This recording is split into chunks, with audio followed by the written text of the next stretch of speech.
Okay, we are back, and it's about 29 minutes after the hour of 7 o'clock. I want to, first of all, we'll get my guest here on the phone lines. Dr. Jeannine Connolly, thank you for being so patient. Welcome to WARA. How are you today? Great. Thank you so much for having me.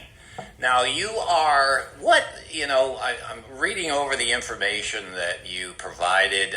What is OBGYN? What does that stand for? I know you're a gynecologist. You are working out of Sturdy Associates, Sturdy Hospital. Explain what the specialty is there. Great. Yes. So OBGYN is a shorter form of Obstetrics and Gynecology, and it's its own specialty in medicine that takes care of women throughout their life. So pregnancy is a part of it, but all of the GYN components that come before and after pregnancy as well. Mm-hmm.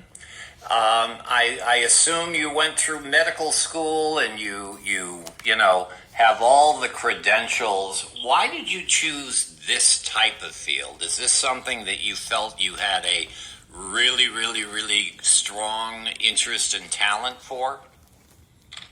Yes. When I first wanted to go into medicine, I had a doctor. When you're 16, life is very different, and I was a runner and I was injured, and my doctor sat with me through the injury, for the rehab, for my first race back, and it was really impactful, and I said, I want to do that for somebody.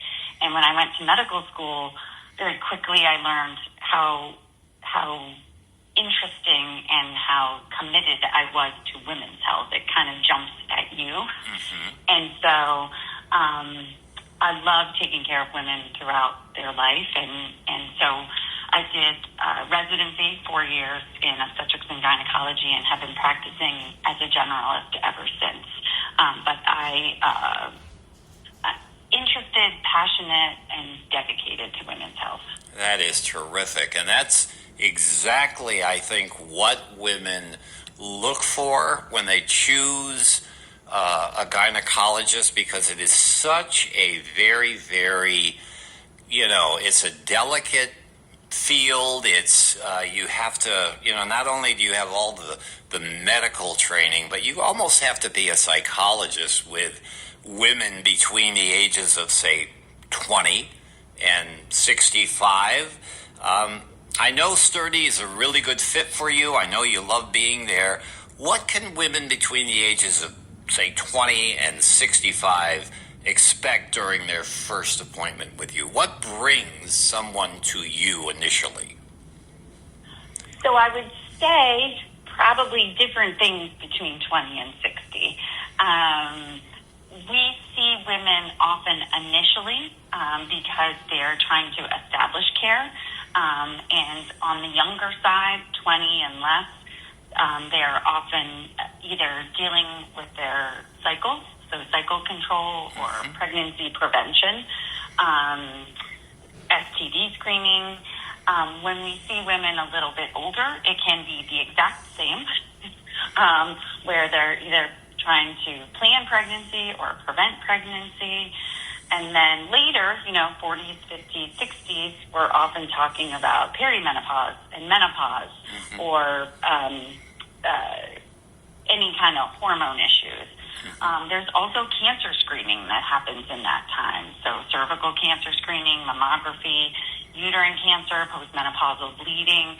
So I think for a first visit, we really need to meet the patient where they are. What is it that's bringing them to see me that day? And then we kind of put our evaluation based on what they're coming to see me for. Mm-hmm. Dr. Jeannine Connolly, I hope I'm pronouncing that correctly. You are.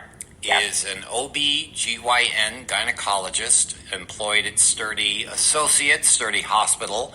And when you first start talking to a patient, how do you address those issues with patients to install confidence in them and, to instill in them that Sturdy Health is the place for that kind of care? I would assume you have a very warm, friendly voice. I can tell right off the bat. And I think people would take to you because of you sound very, very compassionate toward women's health. Yes, it truly is my life passion, my life's work. So when I meet anybody for the first time, I always say, what brings you in to see me? Because it can be different from person to person. Because we deal with women's health and we are dealing with pretty much sensitive topics every day, it's pretty normal for me to ask about things that most other people, even physicians sometimes don't talk about, which is, their sex life, their ability to have an orgasm. Do they want to be pregnant? Are they in a safe relationship? This becomes, super helpful. And how is their relationship with their partner? What are their practices? Are they in any high risk, low risk behavior? What do we talk about? And so we don't usually start with that question because I'm not sure that would be as well received unless someone comes in who I've known for a long time and they had an issue and that is exactly what they want to talk about that day. But pretty much with every visit, we kind of get there because it's so normal in our world. To your point, we're talking about sensitive things all the time. Women are trusting us with their health and information that is generally difficult to talk about, but really, really important to talk about. Absolutely. I think the key word there is trust. They certainly have to know that whatever they say, whatever they talk about in that kind of a meeting with you is certainly confidential, obviously, and they're going to know that you have a good plan to help them in whatever area that they need. What kind of test usually is the beginning type of tests for a patient who comes in? I mean, is it pregnancy tests? Do you do those? Or are you looking, like you said, you could do cancer screenings, pap smears, all of that? Is that routine once they begin having you as their gynecologist? Yes, and there are very specific recommendations on screening tests. Pap smears we usually start at age 21, and they're every 3 to 5 years depending on the results, unless you have an abnormal pap, and then it may be every year or more frequently. STD screening is offered pretty much to anyone at any age. If people are coming in with certain complaints about irregular bleeding or lack of bleeding, there are targeted evaluations that we recommend, which could be hormone testing, it could be ultrasound, it could be cultures. As women get older, at age 40, we're encouraging mammogram screening every year, 45 colon cancer screening every year, and even though that isn't necessarily our specialty, we have a consistent check-in with patients, and I think it's always important for that collaboration, so reminding people to stay on their tests. So at each visit, what testing and screening we might do might vary based on what brought them in, but we also review the current guidelines for cancer screening. Sometimes I'm meeting women, in their 60s, 70s, and 80s for the first time because they've had some postmenopausal bleeding, and that workup is a little bit different. So you kind of have to meet people where they are. Sure. When they come in. Yeah. Dr. Jeannine Connolly is our guest. She calls us directly from Sturdy Hospital, Sturdy Associates. Sturdy has a absolute wonderful reputation. The size of hospital that they are, my doctors come from Sturdy, and I'm sure, knowing that you're at Sturdy is really an advantage. Being there at Sturdy, I think, gives you an automatic plus because their reputation is good. Fiscally, they're usually very good. They build, they grow. What kind of issues also do you talk to about menopause with women? Has got to be difficult. How would a woman know that, this phase of my life is starting to happen? So it's a great question, and it's a very popular one on the internet. So we're also seeing a lot of that.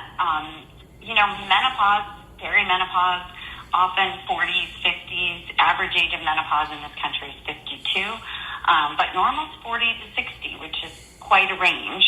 And symptoms can vary immensely. People can be very, very symptomatic at young ages, or get through menopause and hardly have had any symptoms. So it's another one of those times where you really need to talk to your patient and ask them what they are feeling. What are your symptoms? How do we intervene? There's a plethora of therapies. Menopause was something that early in my training, the Women's Health Initiative, which approximately 2002 came out, and a lot of women were on hormones, and they stopped hormones, and we decided that hormones were bad for women. And then over the last, 20 years, we realized that probably wasn't great. People made a lot of assumptions from the study that weren't quite right. And now we're really talking about it again, which is great because, frequently women in almost every field, in medicine, in sport, and other things are understudied. Most data that we have on medications and therapies all come from men, and we're not quite the same. And so menopause is uniquely specific to women. Yes. And so we really need to be investing in it, and I think people are. We're starting to ask, we're starting to talk, and how we meet women at this variable time. It's like adult puberty, everything's going a little haywire, and life has got a little more complicated than it was when you were 13, and you're just trying to make sure that you're listening to the patients, because like anything else, it's often not just hormones, it's life. Our parents at that same age that we're going through menopause are often aging and requiring therapy. Our kids are going to college, empty nesters, job, can be difficult. Unfortunately, 50% of couples are getting divorced. There's so much that goes into it, and I think we really need to listen and pay attention and then treat where we can with the best evidence that we can. And to your point earlier about Sturdy, I'm newish to Sturdy. It's been 2.5 years, and it has been such an amazing experience. Sturdy is a great community hospital, and at a time where so many community hospitals are closing their labor and deliveries, they are doubling down and investing, and they are investing in women, and then they brought other specialties. As you know, the building's going up, the surgical subspecialties, the new ED. They're investing in specialists that we can all collaborate, and we can all take care of these women here at Sturdy, which I think is really great for the community. Mm-hmm. How long does a first-time patient, maybe a second-time appointment, how long do these appointments go, especially if a woman wants to open up to you about body image or sexual communication with their partners, or anything that's really, really confidential? Does the appointments with you vary in length? Yes, they do. With me and all my colleagues, we have certain topics that we know often take a little bit more time. In truth, the reality is a lot of times women make an appointment and perhaps not have disclosed what they were thinking, which is okay. We're just happy to get them in. And then we start talking, and then we find that there's a lot more. So sometimes that means I'll be running behind. One of my colleagues never runs behind. She's amazing at this. But I think we always want to listen to what they need, and then we reschedule based on whatever that looks like. Like I said, it can be so different based on what somebody's coming in for, but if people need extra time, they certainly get it. That's terrific. Dr. Jeannine Connolly is a gynecologist, a OBGYN. She's been at Sturdy Health now for about 2.5 years, and is just amazed at the remarkableness of that hospital. I agree, it's a terrific community hospital. My doctor has a brand new building that I go to, and we talk about women's health, women's issues, and physicians like you. It goes back to the age-old, if people ever say, and I'm just trying to lighten up a little bit, that if women are not the stronger sex, then there is something wrong, because they certainly are. I mean, case in point, they have children, men don't. End of discussion. And it seems... Well said, Tom. Yeah, well said. yeah. And men, let me ask you this. When women come to you for an appointment, whether they're single, married, are the men there too, husbands, boyfriends, that might be supportive, or do you rarely see that? No, I think it actually happens a lot. I think it happens, interestingly, more in pregnancy, which kind of makes sense.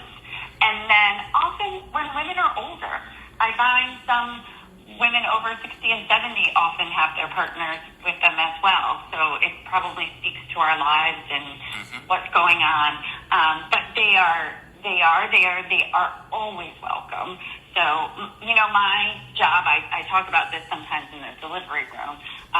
If it were up to me, you would have as few or as many people as you wanted, right? Like, whatever supports you is what I want. If you are, more private and want one person, great. If you want the USC marching band, great.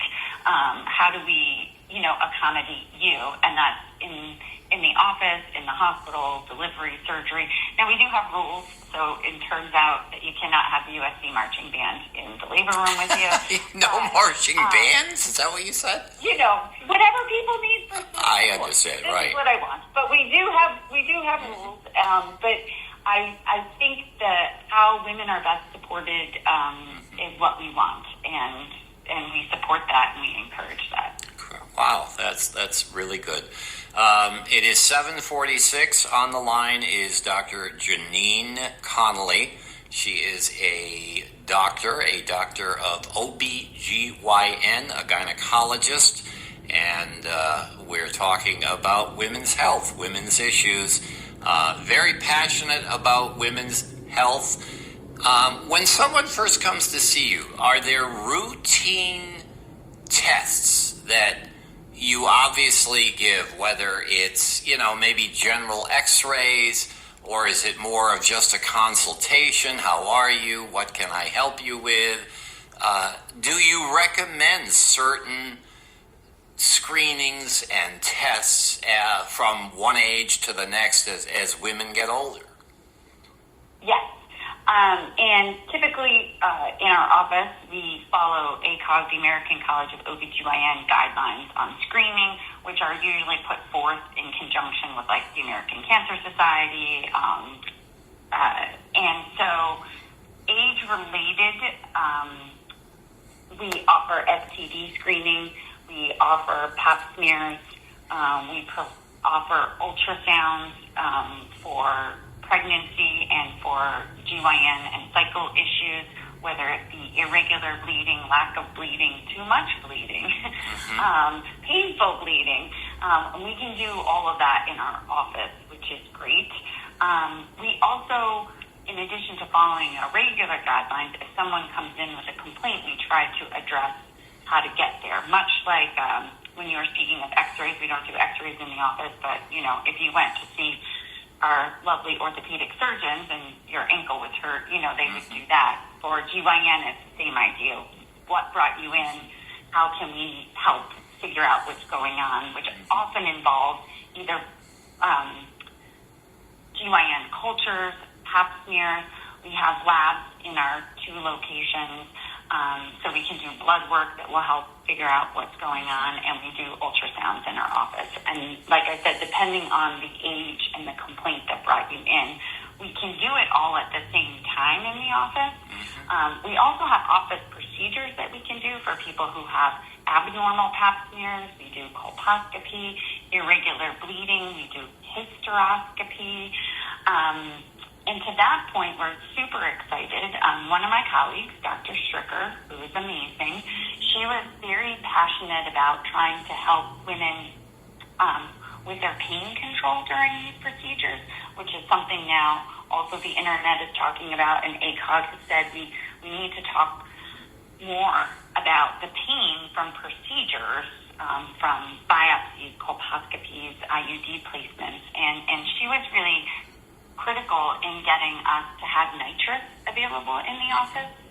So in addition to some, offering people NSAIDs and doing cervical blocks, we also have nitrous in the office, which is uncommon in OBGYN offices, and I think has been a real asset for our patients. I think we've been able to do more things in the office, which is easier on patients, and they've tolerated it better.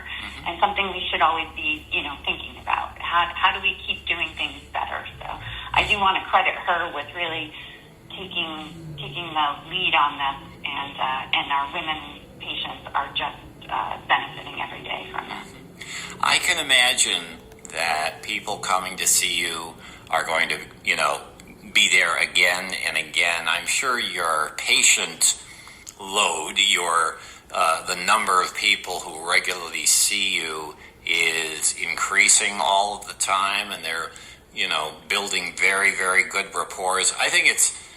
Your type of physician, an OBGYN, it's probably the most important, the most important relationship between doctor and patient.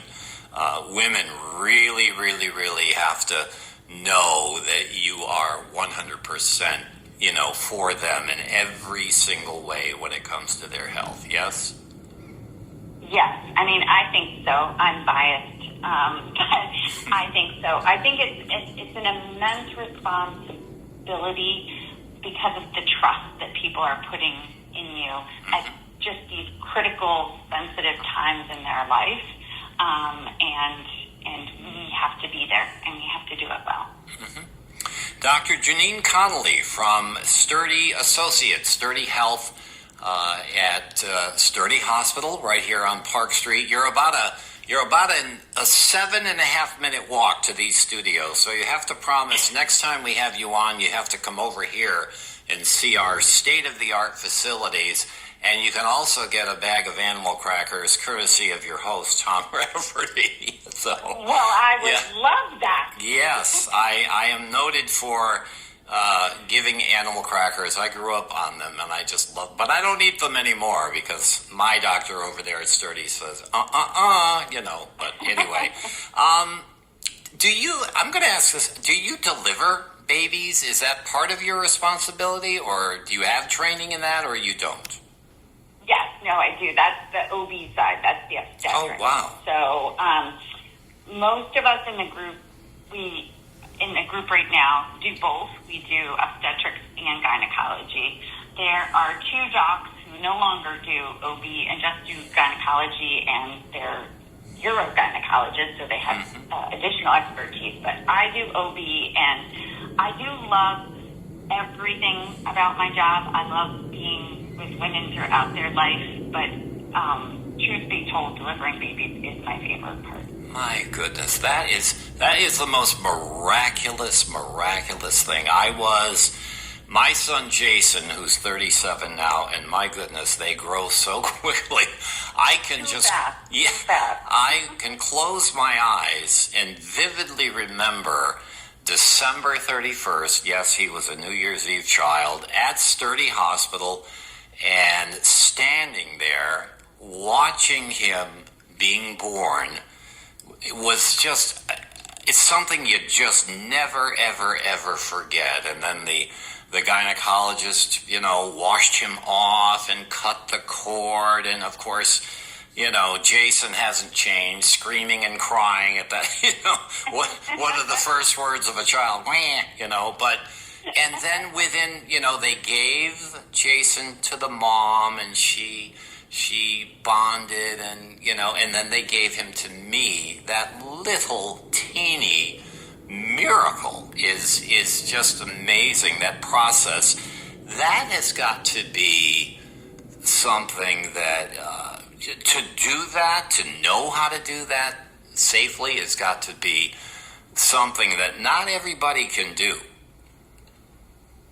I think having had my own children, I talk to patients about this because, we live in a world where people like to plan everything, and we like to have everything available.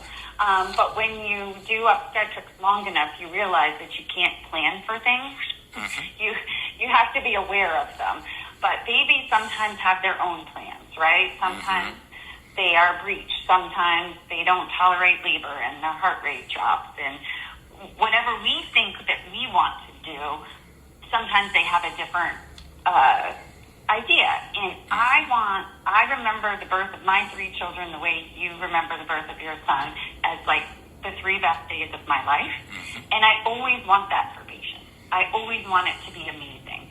So let's just, make sure everyone's safe and healthy. We have a lot of options at Sturdy if someone wants to deliver. We have hydrotherapy. You can walk. You can bring a doula. You can birth on a ball, or you can be very happy with your epidural. We have great anesthesiologists. So whatever you want is what we want, and I think that day should always be like that. Like, we always want to remember that, and it is a pretty spectacular feeling. It is just amazing. I call it miraculous. It is something I will never, ever, ever forget, those few minutes. I remember, she was in labor and someone called me, and I went running right up there, and I stood there, and then, just within a minute, he was born. And it's just, it's a sight. Besides, I will illustrate my point again, to have a child, to go through that, there is no doubt, none, ever, that women, stronger, better, more emotionally and mentally able to tolerate things. And I go so far, I've always argued on talk radio, if this world were run by all women, I think we would be more at peace. Really, all of the countries all over the world have a woman as the head. Can you imagine what it might be like, without men's egos and the need to go to war and everything? I think you've solved the world's problems right now. There you go. We are just about out of time. Can you provide a phone number, an email address, a way that people can reach you at Sturdy? Absolutely. Our phone number is 508-222-3200. And I'll say that again, 508-222-3200. And you can call and make an appointment with myself or one of my amazing colleagues. There's also sturdyhealth.org. We'll have a link to the OBGYNs and to the phone number again to call if anybody would like to make an appointment. We would be delighted to see you. Okay.